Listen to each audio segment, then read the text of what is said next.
Hello and welcome to Convos, brought to you by Brooklyn Quarter and League of Filmmakers. I'm Timothy Reese, one of your hosts. We are here at Coin-Op Game Room in the Gaslamp at San Diego Comic-Con, and I am very excited to talk to our guest, Victoria Male. Victoria Male is an internationally recognized screenwriter, earning accolades from the Academy of Motion Picture Arts and Sciences, film festivals, and prestigious industry lists, who was recently profiled in TheWrap. She has both an independent feature and series in active development, and her prose has been published worldwide in 15 literary magazines. As a producer, she's brought uproarious table read fundraisers and insightful podcasts to life, along with serving on the development teams at Graphic India and the Ghostbusters franchise. Welcome, Victoria. Hi, thank you so much for having me. I didn't breathe through all that. I know, I was just watching you in awe. I was like, oh wow, I'm going to be a disappointment. So thank you so much for coming and chatting with us Thank you today. for having me. What a fun, this feels like, this is way more fun than Comic-Con. It's outrageous. Because you get all the fun fandoms and colors, but none of the crowds. And we don't have to do any production design, which is really helpful. Yes, yeah. for sure. So, and I heard earlier, this is not your first Comic-Con. It's my fifth. Okay. Yes. So my first time was, because you never forget your first time, was in 2014. I came mainly as a fan. I had a friend who helped out an exhibitor at a booth. So I worked the booth for like a day, and then I got to run around and had my Marvel fangirl dreams come true because I won a ticket to an autograph signing with the cast of the Avengers, which was like one of the most life-affirming experiences of like the 22 years I was alive up until then. And then, I came back once as part of the Ghostbusters franchise. Right. I came back again as a fan in 2022. And then last year and this year have been really exciting steps forward because I'm now here as a writer, as a creator, and as a panelist. You're the professional badge. Yes, I have the professional badge, and it's and it's me professional, not like, oh, she's here for Ghostbusters. I'm here for Victoria, which is very exciting. Is there any kind of ritual or any kind of like routine that you fall into that you first established in 2014? Like when you get here, is there a flavor you're looking for at a food vendor, or like sweet things? Like I have a problem with the Dole Whips, right? Yes. You know? So I love, because my family's vacationed in San Diego for 20 years, so I love the area.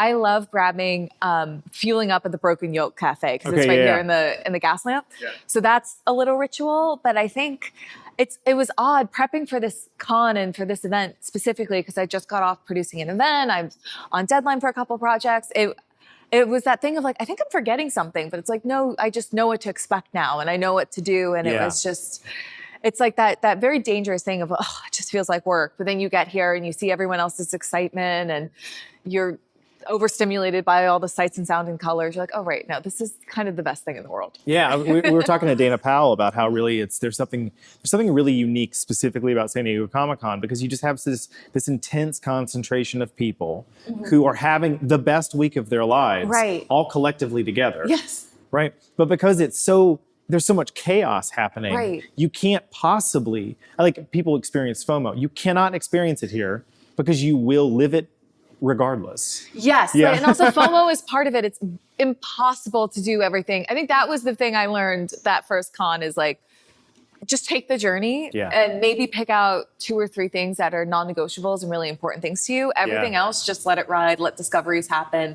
I'm here pitching a couple comic books. Awesome. And I ran into an editor, literally, it was like a bar. I ran into an editor in line for the bathroom. I'm like, wait, yes, okay, once we like wash our hands and everything, let's talk. Let's go back to your booth. But That's amazing, Isn't it bizarre? But it's like, again, you can make your schedule and you can plan. And like, of course, there are panels like that I wouldn't miss, that my friends are on that I wouldn't miss for the world. Yeah. And it's kind of important that I show up for the panels I'm on. But otherwise, I think it's important to kind of let yourself just be in the madness and see where it takes you. Yeah. And like kind of just let yourself talk to anyone like talk to people in line. Yes. Like you're going to be waiting a while. Exactly. Like you may as well. It's lines for everything too. Yeah. Things you didn't think, we were just saying this, things you didn't think you were going to wait in line for, you're waiting in line for. You're waiting in line for now, yeah. And so can you talk about your comic books? Like that's amazing. Like what are you pitching right now? What are you bringing to develop? I don't want to tell too much, but a couple really fun, original ideas. Some that are based in pop star something that has to do with pop stars and millennial nostalgia, since that's oddly become my brand in the past year. And then a couple fantasy YA properties, and there's even a historical drama that's the one I was really excited to tell a couple editors about. That's really cool. So a little bit of everything. And like so you're a writer. Yes. Is what, and like, Last I checked, yes. allegedly. So you've had prose published, right? Yes. So I'm curious about like, as a kid, right? Because a lot of kids that are writers, they were writers as kids, and like you grow into it. Do you feel like now you're at the place that you were aiming at writing it as a kid? Have you kind of evolved what you're writing about in that sense? Like, do you like, because some people, I'm the kind of person that whenever I'm working on something, like everything is canon, and I get kind of wrapped up in these massive like universes I've created that I now have to keep track of with Excel tables. So, oh wow, you're a very different writer than I am. Yeah. So that's like that's my struggle. So, but I'm curious about for you, like as a writer from a young age to a writer to now, is there a big difference, or is there a small difference, or like what would you like? How do you see yourself as a kid writing? Yeah, that's a great question. I think speaking of nostalgia. Yes, I mean I came out of the womb writing stories, and I think what gets me excited and what inspires me hasn't changed. And through my most recent project, that felt like this really important exercise and a reminder that you have to follow the passion, as cringe as it may seem. Like that's what you should be following and what you should be writing and bringing to the page. And then sometimes you can convince 10 celebrities to read your NSYNC fan fiction for charity, and it's amazing.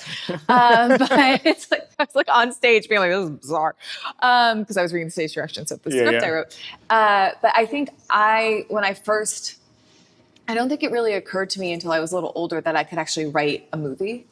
Right. And because I loved movies growing up. I was the kid who was watching all the DVD featurettes, all the commentaries. I just wanted to completely immerse myself in it. And that movie that unlocked that all for me was Spider-Man, the OG. Wow, yeah. Everyone's like, what's your favorite movie? And they're like, Citizen Kane. I'm like, Spider-Man 2002 with Tobey Maguire and directed by Sam Raimi. Yeah.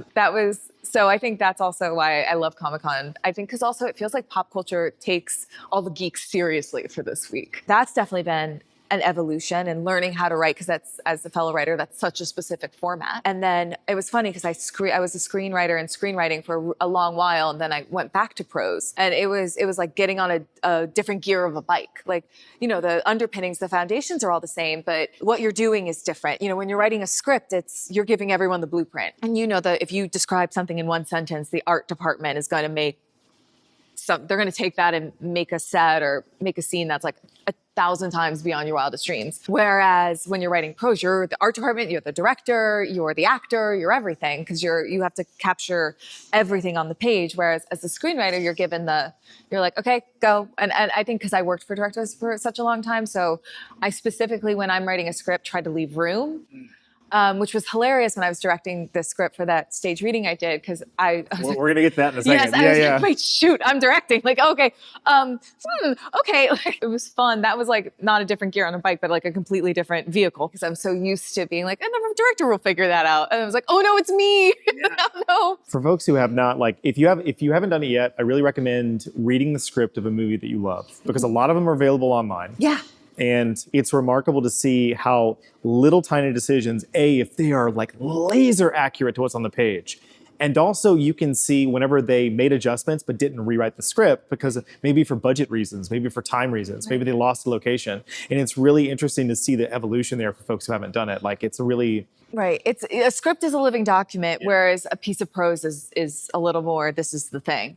And then speaking of the evolution, it wasn't until 2 years ago, because I love comic books. I grew up on comic books. My first comic book I ever read was Spider-Girl, which is Peter Parker's daughter, which people actually know now. Yeah. I was this weirdo for until Across the Spider-Verse, being like, did you know Peter and MJ had a kid? And she's cool and I love her. That's amazing. This is your convention. Yeah, no, yeah. I'm just like the deep cuts of it all. Yeah. And it didn't even occur to me until like 2 years ago when I was working at Graphic India that I could actually write a comic. I could be a comic book writer. When I was working in development in Hollywood, I would champion comic books like that. I loved going to conventions and going to every table in small press and Artist Alley and every exhibitor booth and trying to find the next exciting title that we could make into a TV show or film. But I think this is what's been really exciting in the past 2 years. I'm like, wait, no, I could write it. Again, it's a different vehicle to learn. It's a different gear of the bike, but it's been really fun to imagine, like use your imagination for a comic book, especially because unlike film, you're not as contained by budget. So you can do the fantastical, huge set piece and not worry about someone being like, well, we can't do that. It's going to be so much money. You're literally just confined by page breaks. Yeah, yes, yeah, exactly. Like you worry about landscapes, but For sure. Yeah. So, okay. I'm so excited to talk about a project which I definitely grew up in the echoes of. Yes. Can you tell me about Whatever Happened to Baby J? Yes. It is a comedy script I wrote last year about this woman named Olivia who grew up loving this boy band called Five of Hearts. Her favorite member of the boy band, the unofficial lead singer, his name was Baby J. But instead of maybe some people like Justin Timberlake and Harry Styles and like leaving the band and going on to have these juggernaut solo careers, Baby J just dropped off the face of the earth. Okay, yeah. And you know, Olivia, she says in the script, she's like, I loved you guys, but you broke up and emo took over and I grew up and moved on with my life. And part of that was marrying this really nice guy named Robbie, who is a total nerd, really shy, and has weird hangups, doesn't like to talk about his childhood. He goes missing. Mm-hmm.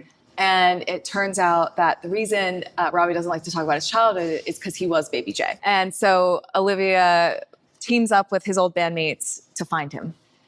I love this. And so funnily enough, this actually is perfect setting to talk about it because I took my love of millennial nostalgia and boy bands like Backstreet Boys and Sync 98 Degrees, and I mashed it together with my other favorite thing, which is superhero movies and television shows of the early aughts.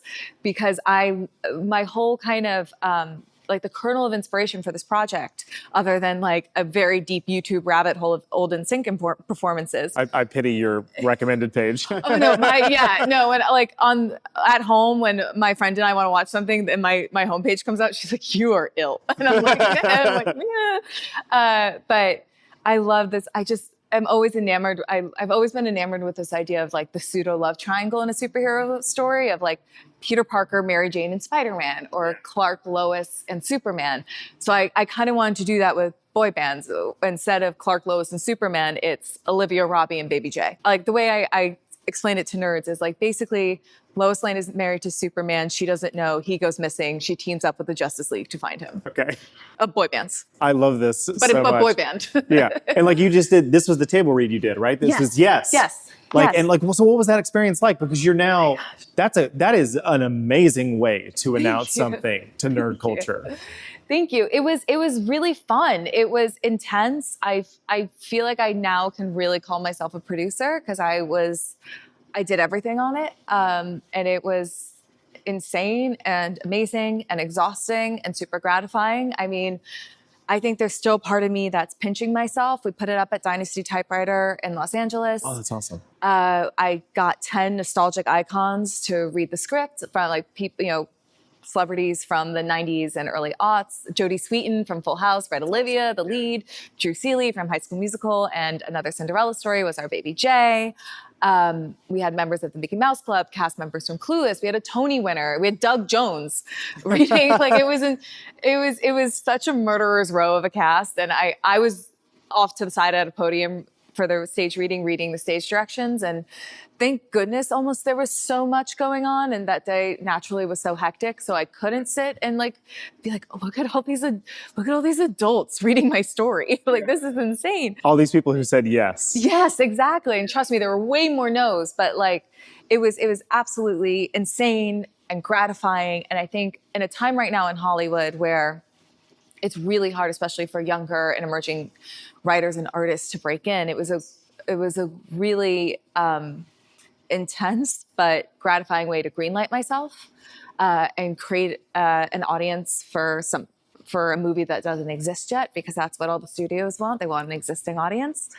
And again, I also have no illusions. I worked in development for 6 years that if a production company acquires this, there's going to be revisions to the script. So it was kind of nice to have like Victoria's version out there in the world, and at least it exists now. And then however I have to kill my darling to make the movie. And then the hardcore fans can argue for forever about how they butchered this Yes. glorious original property. That would crack me up. But yes, so it was insane.